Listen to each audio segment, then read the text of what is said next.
Ana Carolina Lopez Enriquez was born in February 1996 in Mexico under unfavorable conditions. Her mother was HIV positive, while her father was homeless. It is unlikely that such conditions would have provided the child with a good family, home, and upbringing. Nevertheless, Efren Lopez Tarago, a man from Chihuahua, Mexico, born in 1924, came her way. He is the son of Sylvester Lopez Moreno and Adela Tarago. Efren married Maria Almira Acosta in 1948, and they had 6 children before divorcing. After the divorce, Efren, who was a wealthy man, found a new love. So in 1997, at the age of 65, he entered into a second marriage. His new spouse was Albertina Enriquez Ortegon, a 45-year-old woman. They aspired to build a strong family, but given their age, pregnancy was impossible. But they wanted a child so badly that they decided to start the adoption process.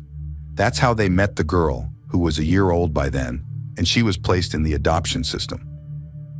The adoption process took place at the Department of Family Development, known by the acronym DF, some sources said. Efren and Albertina legally introduced her as Ana Carolina Lopez Enriquez to guarantee her all the rights as their own daughter. They welcomed her into their home in Chihuahua, and from the very beginning, they tried to provide the girl with all the love and good living conditions that her biological parents had not provided her. Among the many measures they took to provide everything their daughter needed was hiring a nanny to fill in for them when they had things to do. Her name was Margarita, and by all accounts, her relationship with little Ana Carolina was very warm. Ana Carolina had not only the attention of her parents, but also the care of Margarita, who considered her a sweet, completely normal girl with good behavior and manners. There was quite a warm relationship between the two, and there was even a certain accommodating nature, as the girl would tell her nanny things she didn't tell her parents, as the woman told her later. To Efren, she was his 7th daughter, and he made no distinction between his older children and his youngest adopted one. However, Ana Carolina apparently failed to feel fully part of her new family. As was later learned, Ana Carolina could not establish relationships with her half-siblings, whom she saw as extortionists seeking only economic gain from her parents. No one knew whether Efren's older children shared the same view of their adopted sister. The Lopez Enriquez couple owned several bars and liquor outlets in town and had real estate in Texas and Chihuahua. This allowed them to cater to the whims of the Efren children. In fact, however, in many ways, Ana Carolina was the one who benefited the most. Her parents not only gave her love, but also catered to her every whim. Jesus Alberto, one of Efren's grandchildren, recalled that Ana Carolina was very much loved by her parents and had everything she asked for. She always lived in luxury. Perhaps that's why she thought she deserved everything. In an era when technology was expensive, the girl had a desktop computer, a laptop, an iPad, a cell phone, clothes, and a TV in her room. Lopez Enriquez's spouse never denied her anything. Those who knew the girl in her teens remembered that she always had perfect nails, the result of a professional beauty salon. The same was true of her hair, which she wore loose most of the time, long, wavy, and groomed with expensive products. As for her clothes, the girl, who was under 150 meters in height, didn't like to attract attention. She preferred jeans or comfortable skirts and was well-dressed, but without being extreme, according to some sources. With such character traits and appearance, the girl attended high school, where she was in her 4th semester. According to her academic performance, everyone said that she was a good student. There were no known problems with her classmates or teachers. She did not skip classes and diligently completed her academic assignments. Despite always knowing she was adopted, her behavior towards her parents was not out of the norm. Sometimes she would argue with her mom on the phone, but to everyone, it seemed just typical rebelliousness of a young girl. Those who had the opportunity to communicate with Ana Carolina remember her as a quiet, reserved, intelligent, and uncommunicative girl. Although she got along well with a small number of friends at school, it was curious that in those days, when a sense of belonging to groups is crucial, she had a very limited social circle. Her withdrawn personality led to her avoiding large crowds and not expressing her feelings. It was not easy for Ana Carolina to socialize, especially after she experienced bullying and harassment at school. Her peers recognized the age of her adoptive parents and nicknamed her Anita the Orphan, which made her very embarrassed. Perhaps she was unsuccessful in explaining her pains to her parents, or perhaps they just didn't give due importance to the fact. Nevertheless, she wished they would do something to prevent ridicule, but it didn't happen.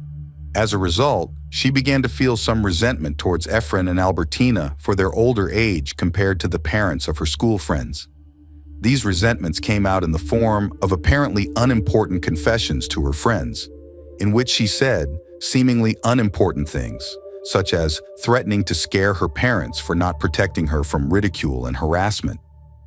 However, her closest friends didn't pay much attention to it, thinking that the threat was probably just some kind of joke. Ana Carolina blamed these two men, who despite not carrying her blood, had chosen her to be a part of their lives for all her problems. At the time, they had spoiled her with gifts, expensive dinners, travel, and various whims. She led a life of luxury and was never denied anything, according to some of Efren's grandchildren. However, instead of helping to quiet her anger, it fueled it. She complained that she was given material goods but not love. No one noticed that the anger was rooted in Ana Carolina. Margarita, her nanny, described the girl as sweet and perfectly normal, who even confided in her dreams of a future where she saw herself attending university. Nevertheless, this seeming harmlessness concealed a sometimes intolerable character, which she often expressed towards her parents in the form of shouting and senseless quarrels. She became an embittered girl, even becoming cruel to her dog Ambar. This fact raised alarm bells with her parents, but they did not think that she needed some psychological treatment to identify the causes of her anger, but preferred a different type of upbringing, not violent. On the contrary, they wanted to expose her to new horizons and for her to master another language. Therefore, what Efren and Albertina proposed was to send her to a boarding school in the United States to complete her secondary education. But as was typical of the indulgent and generous nature of her parents, before making this decision, they were given a trip to discover Venice. What Efren and Albertina didn't know was that almost a year before this decision to send her to boarding school, Ana Carolina had begun plotting to eliminate both foster parents. The girl needed to get out of this supposed crystal cage she was in and be free from her parents' orders, realizing that with her short stature and light weight, she couldn't have committed the crime herself. Ana Carolina looked for an ally in her boyfriend, whom she had only been dating for a few months. He was Jose Alberto Graqueda Batista, a young man of 18, a fifth-semester high school student. It was not difficult for him to join the plan, as the girl's parents strongly disapproved of their relationship and forbade their daughter from dating him. The boy's friend, Alexis Gomez Zamaron, also joined the plan, a second accomplice and necessary co-conspirator to carry out the crime if it finally succeeds. If everything goes according to plan, Ana Carolina will receive $1 million inheritance from her parents to marry Jose Alberto, buy a house, and thus live together freely and happily all their lives, like in a fairy tale, if it were not for a sinister plot to eliminate two people who brought her nothing but affection. The crime was carefully planned.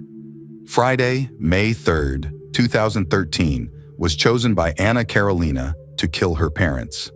She did not choose this date by chance. She knew that the babysitter, Margarita, would be away on Fridays and that her father would be bowling until the evening.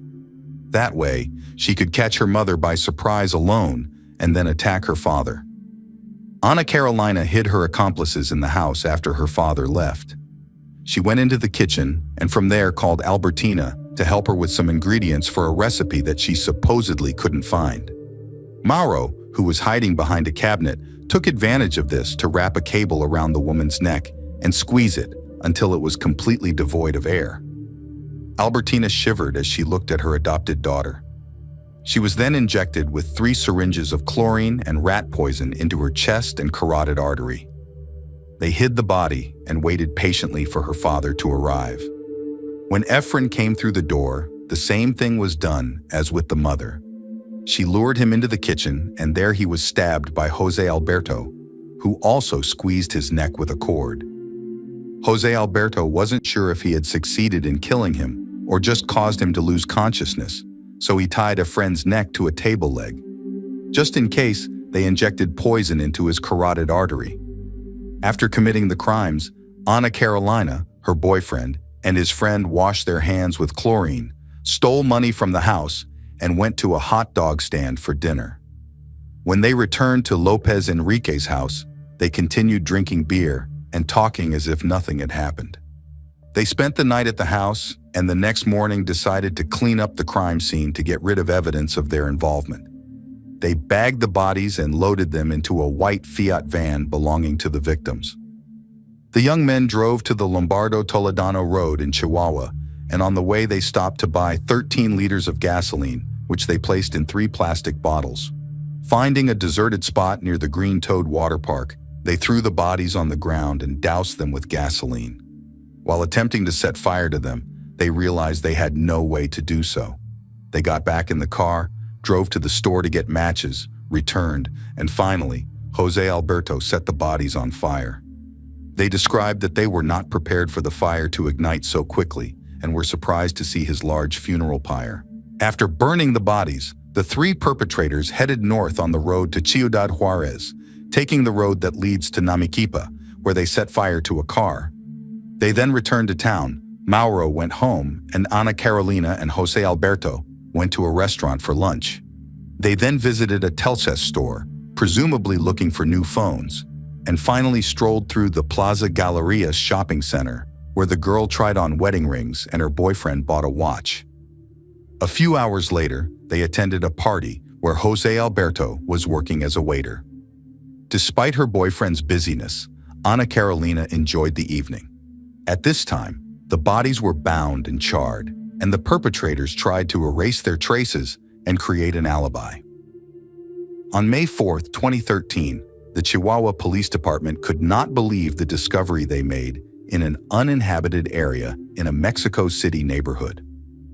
There were the charred bodies of 2 as yet unidentified people, and there was something strange that made the agents believe that they were facing the scene of a horrific crime. For this reason, they immediately requested the participation of David Ochoa, a criminal expert from the Chihuahua prosecutor's office.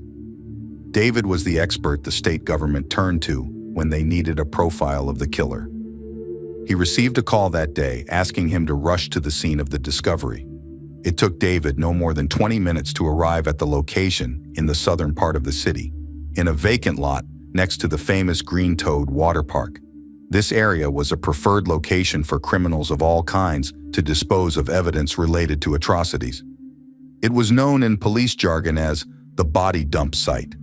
Upon arrival, the specialist noted that the charred bodies were next to a concrete wall blackened by flames, indicating the use of a powerful fuel, not just a flammable substance.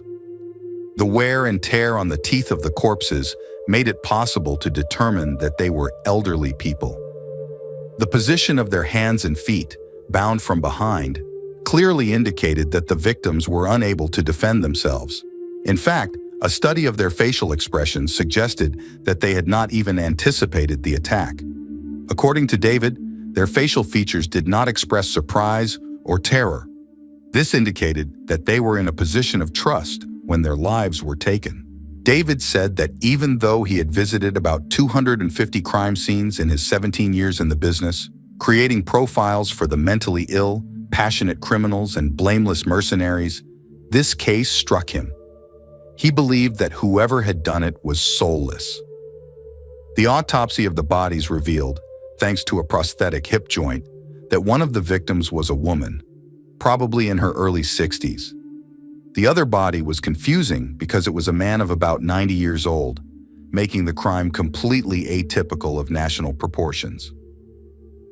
While the medical examiners were trying to get information about the victims, it was May 5, 2013. On that day, Ana Carolina decided to report the alleged disappearance of her parents. She first contacted her aunt, who told her to file an official police report. Other versions claim that Albertina's family called Ana Carolina because they had not heard from her parents since Friday and insisted that she contact the police. After receiving these instructions, Ana Carolina went to the police station to report the incomprehensible absence of Efren and Albertina.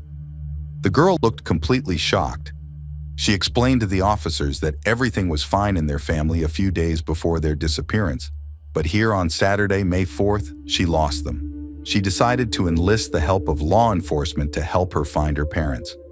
Taking her seriously since it was an elderly person, it didn't take long before they made the connection between her missing parents and the previously found bodies. Forensic results followed, which identified the deceased as Efren and Albertina. From that point on, law enforcement focused all their attention on investigating the alleged kidnapping and subsequent death of the couple, who seemed to have no enemies in this world. In order to uncover the background of the crime, public order officers were interviewing possible witnesses, including Lopez's daughter, Enrique. Up to this point, everything had gone according to the plan of Ana Carolina and her friends. In addition, the young girl was able to gain compassion from the authorities because of her sad life story. She was seen as someone who had everything against her since birth and seemed to be left again without anyone to care for her. No one initially suspected anything, but when it came time to question her boyfriend Jose Alberto, the tangle began to unravel, and what came to light horrified Mexican society. Authorities informed the boyfriend that they had found inconsistencies in his testimony, and that was enough to catch him off guard. A little more pressure had to be applied, and the issue that he, his girlfriend, and their friend named Mauro had taken the couple's lives as part of Ana Carolina's vengeful plan was on the table. He spoke at length about the murders and Ana Carolina's role in them. He claimed it was all done in revenge because a month earlier her parents refused to give her a car and wouldn't give her money for the wedding. The apparently depressed orphan radically changed her demeanor when she was subjected to a new interrogation in front of prosecutors. Without embarrassment or remorse, she stated that she did not regret the crimes she had committed. In any case, what bothered her was that she would no longer be able to marry her boyfriend. But the fact that she had taken the life of her adoptive parents didn't bother her because, as she said, she couldn't stand them anymore. Not without amazement, the answer to a hypothetical question from one of the officers who asked what she would have looked like at that moment if she had not been caught was that she would have been happy. In fact, she said that despite being in a difficult position in which she was likely to be arrested, the fact that she had taken the lives of her adoptive parents made her feel free. The cold-bloodedness with which Ana Carolina spoke about it was exactly the same as when she recounted the murder at the hearing in front of the judge. This characterization remained unchanged despite the magnitude of the crime, which greatly astonished the prosecutors. Her apparent lack of remorse was surprising, even though they had experience with criminals, and she was not the only one whose equanimity frightened everyone. What also stood out was the psychological profile of Mauro, who was apparently the first to propose the idea of ending his parents' lives. In his testimony, Jose Alberto, the only one who had asked for psychological help from the beginning, also claimed that Mauro had confessed to them that he had always felt the urge to cut off his mother's breasts, cook, and eat them. In addition, Jose Alberto thought that after killing Ana's parents, Mauro planned to continue committing similar horrors. As part of the investigation, the Chihuahua State Attorney's Office sought to confirm the crime of murder with all aggravating factors such as premeditation, perfidy, advantage, and treachery. At trial, 2 suspects were sent to trial. The horrifying testimonies of Jose Alberto and Mauro showed that one of them probably had some kind of mental disabilities, as the media noted. At this time, after Mauro attempted to take Albertina's life on his own and then finished his work with the cable, he suggested that Jose Alberto, the girl's boyfriend, strangle his victim with extension cords as he only needed to clamp Efren's neck for 60 seconds for him to fall. Afterward, they decided to have a hot dog dinner and then buy themselves presents with the money they had stolen from the Enriquez couple. The details Mauro recounted made him more fearless and even inhuman.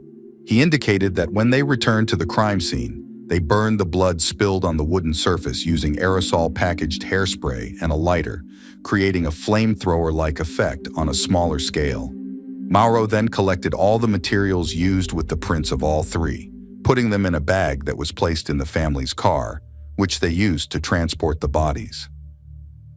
Upon arriving at the chosen place to dispose of the bodies, Mauro doused them with gasoline, but when he tried to set them on fire, they did not have a lighter. So they drove to a store to buy matches. Both defendants said it was the first and last time they were going to commit the crime, and the only reason they took Albertina and Efren's lives was for money. However, before the trial, Mauro admitted that he had always been troubled by the idea of cutting off his mother's breasts. After listening to the horrific accounts, several of those in attendance cried in the criminal courtroom. Unlike her accomplices, Ana Carolina's arraignment hearing was held behind closed doors. In addition, she was given an expedited trial, during which her mental health was discussed. The girl had previously undergone a psychological evaluation, the results of which were documented in a report. The document was as transparent as it was surprising, as the experts concluded that despite her youth, she had the highest level of psychopathology on the FBI's scale for violent crimes, meaning she scored a 9. She was also found to show signs of sadism, sexual perversion, lack of empathy and remorse, and gradual alienation from her parents. A criminal analyst for the Chihuahua prosecutor's office, who handled the case, was surprised by these results. The prosecutor's office presented an argument emphasizing that Ana Carolina was probably of high IQ and should have realized that she did not have the physical prerequisites to carry out her plan because of her short stature and thin build.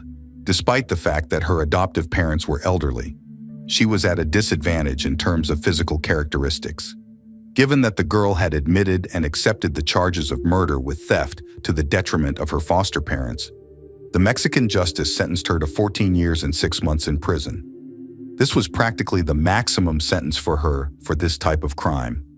After her sentencing, she was transferred to a specialized social rehabilitation center for offenders. Ana Carolina was tried under the laws in force that year and sentenced to a term that many felt was too short, while her two accomplices, Jose Alberto and Mauro, were each sentenced to 37 years in prison. Relatives of the victims intended to ask the state Congress to change the law to lower the age of criminal responsibility. In their opinion, after the horrific events orchestrated by Ana Carolina, the possibility of early release seemed unfair to them. Although they knew that the age change would not apply to their case, they felt it was important to prevent similar cases in the future. As the family struggled with the pain of loss, some acquaintances, especially 4 of Ana Carolina's close friends, appeared shocked and decided to keep their distance from her. The news of the double crime shocked Margarita, Ana Carolina's nanny, who shared her impression of the tragedy. Ana Carolina expressed that she wanted love, but her family decided everything with money. She assured that she had real and good reasons for doing what she did. While behind bars, Ana Carolina rebuilt a relationship with her biological father, who visited her every week and supported her. She also noted that incarceration helped her learn new skills, take care of herself, and to reflect on what she had done and mourn her adoptive parents. Ana Carolina was released 5 years after being sentenced to 14 years and 6 months in prison. Her release took place under strict secrecy within the prosecutor's office and the judicial system, realizing that it would cause a huge debate given the impact of her case on society, especially because of the girl's own equanimity. It was reported that the victim's relatives had probably filed a civil suit to disinherit Ana Carolina, as well as the insurance payments and trust funds intended for her by her adoptive parents, totaling several million pesos. The judgment had to carefully weigh various circumstances, including the fact that a family member, namely Albertina, was the first to die, and her husband was her heir. Thus, the family fortune passed to Efren, whose death occurred shortly after Albertina's death. Given that Ana Carolina was the cause of these deaths, the judges decided that the inheritance should go to the biological children from Efren's first marriage, thus confirming that Ana Carolina had time to think twice and thrice whether she wanted to continue her cruel act. And yet she did.